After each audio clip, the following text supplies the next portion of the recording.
sebar data hutang lunas. Ya, sebar data hutang lunas.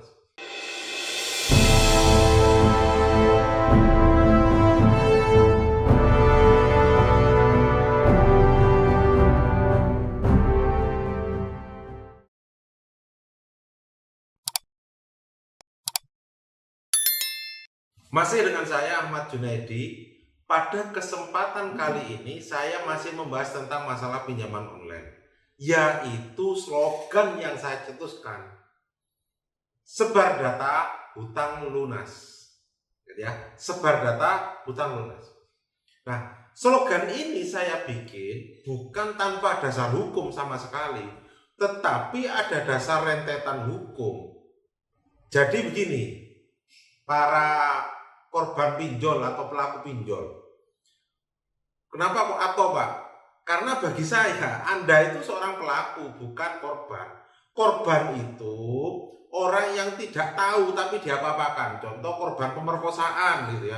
Dia tidak tahu kalau akan terjadi, akan diperkosa, tetapi dia menjadi korban pemerkosaan. Itu korban.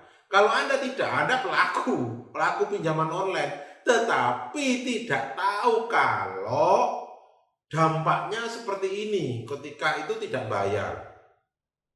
Kenapa kok sampai sebar data, kemudian menyerang kehormatan, Anda kan tidak tahu tentang itu. Nah, kenapa kok saya bilang sebar data hutang lunas? Begini, ketika Anda pinjam pinjol, itu kan ada ketentuannya, A, B, C, dan sebagainya. Kemudian Anda dikasih pinjaman, kemudian Anda diberikan pinjaman senilai 1 juta. Anda terimanya 700 misalkan. Nah, dari sana Anda mengembalikan. Biasanya dari awal sudah terjadi wan prestasi. Jadi begini, kenapa kok seperti itu? Contoh begini nih, saya mengajukan pinjaman 5 juta. Tanpa persetujuan dan sebagainya, tiba-tiba ditransfer ke rekening kita hanya 700. Pinjaman kita tanpa persetujuan, tanpa kesepakatan, hanya diberikan pinjaman 1 juta. Nah, di sini kontraktualnya kan sudah tidak ada. Jadi dari awal di sini kreditur sudah berprestasi. Harusnya saya bikin kesepakatan itu senilai 5 juta, ternyata ditolak hanya sebesar 1 juta, dan itu pun langsung tiba-tiba ditransfer ke rekening. Nah, ini kan tidak ada kesepakatan dari awal. Paham ya?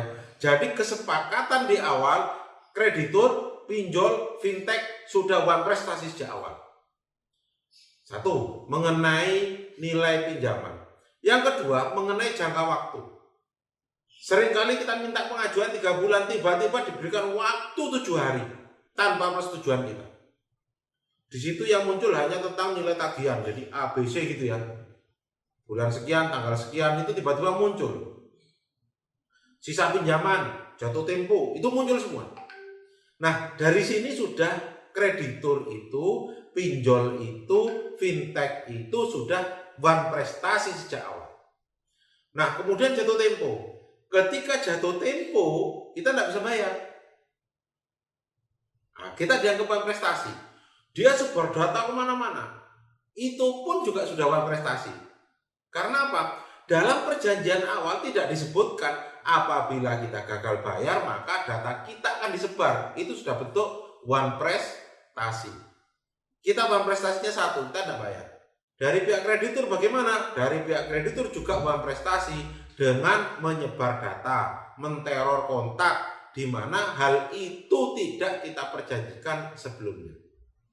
Nah, ketentuan ini ada suatu aturan di mana suatu wan prestasi tidak dapat dikatakan wan prestasi apabila didahului oleh wan prestasi pihak lainnya. Itu ada aturannya. Istilah hukumnya itu istilahnya dalam hukum ya. Kalau dalam perkara, kalau mau sampai dalam satu perkara itu exceptio non adem leti contractus. Jadi exceptio non adem leti contractus, itu aturannya. Jadi suatu perbuatan tidak dapat dikatakan wan prestasi apabila ada wan prestasi yang didahulukan oleh salah satu pihak itu terlebih dahulu. Jadi dalam dunia pinjol ini, karena kreditur itu sudah paham prestasi, maka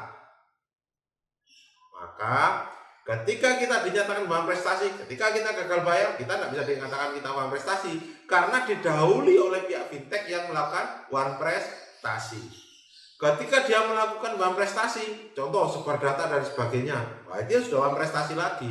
Karena hal itu tidak diperjanjikan ketika melakukan perjanjian kredit. Jadi, kenapa kok saya bilang sebar data hutang lunas?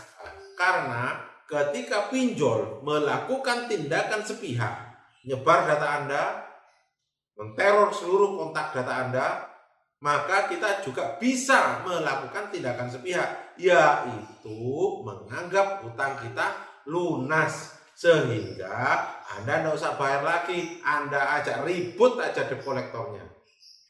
Dasarnya tadi saya sampaikan, non ademnity contractus, itu aturannya dalam hukum perdata. Tapi kalau dia sebar terus Pak, ya sampaikan seperti itu ke kolektornya. Anda nyebar data kan tidak ada dalam perjanjian, Anda melakukan tindakan sepihak, maka saya pun juga akan melakukan tindakan sepihak. Dasarnya tadi saya sampaikan. Jadi bagi Anda, tidak usah takut. Karena kalau sampai dalam masa persidangan, kalau sampai ternyata pinjol itu menggugat Anda ke pengadilan, ada dasar hukumnya. Dan saya paham karena saya hampir setiap hari berkecimpung dalam dunia peradilan, berkecimpung dalam dunia hukum. Tidak hanya bicara teori ataupun praktek seperti itu, tapi saya lebih dalam memahami tentang konstruksi hukum dari pinjol ini. Itu dari saya, terima kasih, semoga bisa bermanfaat untuk kita semua.